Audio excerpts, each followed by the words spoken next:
with, we're here in London with the rock god legend that is Jon Bon Jovi. How are you? Hi, Laura. I'm fine. Welcome back to London. Yeah, it's nice. It's always fun to be here. It's a great town. Do you get time to do things, or are you just always working, or do you get time to explore and, I don't know, get on a nice bus trip or something? Well, generally, no.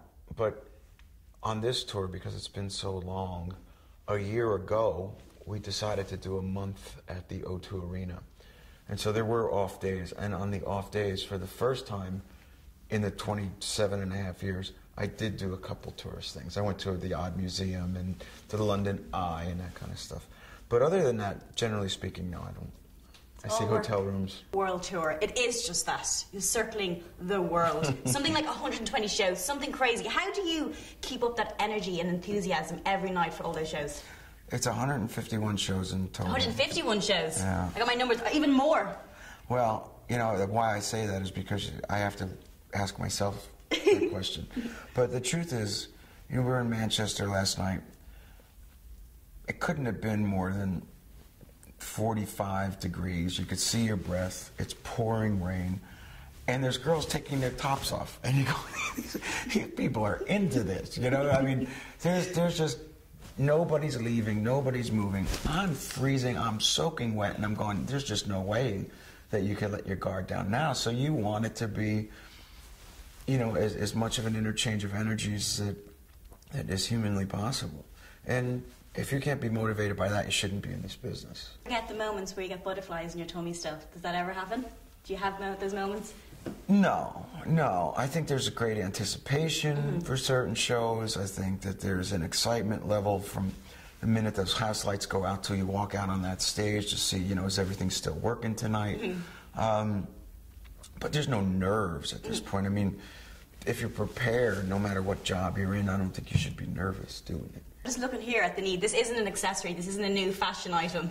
This is, you've hurt yourself. How did you do this? I don't really know. I was on stage in Helsinki 8-9 days ago.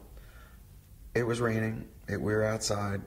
It was nothing that abrupt, but your meniscus, which is the tissue between the top and the bottom of your knee, blah, blah, blah, it just sort of gave out and tore. So I'm going to have it operated on in Dublin Friday, and we fortunately have a week off. So the doctor claims I'll be all right for Istanbul 8 days later. And I jokingly, you know, I can't dance anyhow, so it's not going to hurt anybody. I have to give you respect. Like you haven't cancelled any shows, and you've hurt yourself badly. Is that just something you just crack on? There's no cancellations in a Jon Bon Jovi tour? Well, you know, not if I can help it. Last year, freak accident, I tore my calf muscle really badly, but still had 13 shows on that leg. And so I did it on the other leg, you know? So do you hobble? Do you have a new move or something? A bit of a leaning going on? Yeah. I think there were extremes. There were, you know, should we get a park bench and have you sit on it? Should you get a kind of acoustic set, sit down, romantic. But like I said, you know, if you're prepared, you get through. You get through just fine. And Richie's back with you now. So is that buzz back on tour now? How does it feel?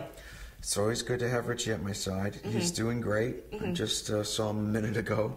But, you know, again, there's dark clouds in everybody's, you know, worlds, and he came through them, and he's doing well. He's happy, he's healthy, and he's focused. Tom Cruise is going to be in a new movie called Rock of Ages, singing a lot of your classic songs. So he's going to be taking over that iconic rock star role. How do you think he will do singing your songs? How do you feel about this? Knowing Tom Cruise from afar, everything that he does to 11.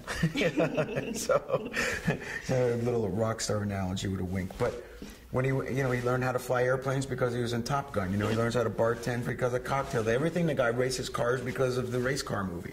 So he and I actually went out, and he was very intense about, how do you do this? Where's it? You know, it's just, relax, man. You're Tom Cruise. You can learn how to sing a song. Don't worry about it. So I'm pleased. I'm curious, but I'm confident that it will be on the extra clip, you know? Yeah, I mean, yeah. Tom Cruise singing Wanted Dead or Alive will be in the trailer. I'm pretty confident of that. Is he a good singer? I don't know. You don't know? We're going to find out Do you think together. it's going to be weird because he's been watching you? So if you watch the movie and then he's doing these little characteristics, will you become self-conscious? I don't think that he's going to be worried about, you know, duplicating my things, but it'll be an amalgam of stuff. Yeah. In the meantime, you know, I think it's pretty neat. It's pretty amazing. And you'll be going to see the movie, no doubt. Well, I don't know about that. You don't know. I lived it. I don't need to see the movie. You don't want to be seeing it again. I was there the first time. Real life, probably one of the biggest, best rock stars in the world. But I heard a computer game rock star your family bet you at. Oh, yeah. Is that true? Yeah, you know, it goes to show you that those damn things are jerry-rigged, you know, so... I'm happy you say that because I always lose at Sing Star, so that means I'm really good. I lost singing my own song against my own voice, and I know that I sing better now than I did then. No way. But funny enough, you know, when that little wave of, you know, everybody was playing Rock Band and the other one, my wife, my son, my daughter, they were all, you know, playing away, and I'd keep walking by, and I thought, okay. So I played the drums, and they really made no sense because there's no hi-hat. So I go, okay, well, I figured this one out, no big deal. Then I played the guitar, and I said, well, this is far too ridiculously simple, so I didn't want to do that. And then he said, come on, do it. No, do it, no. Took the microphone, sang, sitting down, and I failed. I go, oh, really? And I stood up, and I looked in the TV, let's go again. Failed again. I said, everyone goes to bed. Turn this silliness off. It's like, break it. It doesn't work. It doesn't work. That's terrible. That's definitely wrong. No, it's very funny. Do you watch TV? Do you watch the reality TV shows? Never. Never. The only thing I watch is like the Top Chef, those kind of things. Are you a good cook? No, but I'm a good cleaner-upper. If you invite me over for dinner, you cook and I'll clean. We get on really well. I hate cleaning up. But I'm more a takeaway girl, so we don't... Oh, there you go. I'll dial for you. Okay, you can clean up afterwards. Thanks. Deal. I'll throw out the cardboard cartons and we're done. You're so kind. Fortunately, I'm blessed with the opportunity to do it. But it's not who I am, it's just what I do. And out of that, I've grown a number of things, one of which was the foundation and the work that it does. And so over the years, we've built 260 houses, and it's been great. And the president appointed me to a committee, his council on community solutions, and I've been traveling the country for 16 months now at a variety of shelters and kitchens and housing authorities, and putting together a report, if you will, as one of the members of this council, to both deal with the unemployment issue in this certain demographic as well as the homeless issue, and feeding people, because the truth is there's a lot of hard-working middle-class people that are having a hard time making ends meet these days. Anyhow,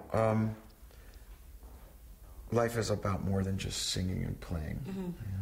On Light Changers with Sister Mary, you've done a lot of work with, and now I hear there's a new project starting where you're going to turn an auto repair store into a restaurant. Tell me a little bit about this. Over the last 6 years, like I said, we built these houses, and it's been great because the housing bubble happened, and a lot of people were losing their homes, or they were first-time homeowners, et cetera, et cetera. But now, because of the unemployment situation and what's going on in the country, surprisingly, 1 in 6 people are actually going to soup kitchens or food pantries to supplement what they do. And my wife and I watched the news one night and saw this concept, and then we expanded upon it, and then we ran a pilot program for 1.5 years, and in essence, and in a sentence, consider it a Robin Hood restaurant. And it's simply this. There's a menu. You're served by waiters and waitresses, beautiful linens, great food. If you can pay, you pay. If you can't pay, don't worry about it. Come back and volunteer so that you can help us help somebody else. Okay. And if you have the money that you can give and you want to see effective change, put a 20 into the envelope, and it just paid for the guy next to you.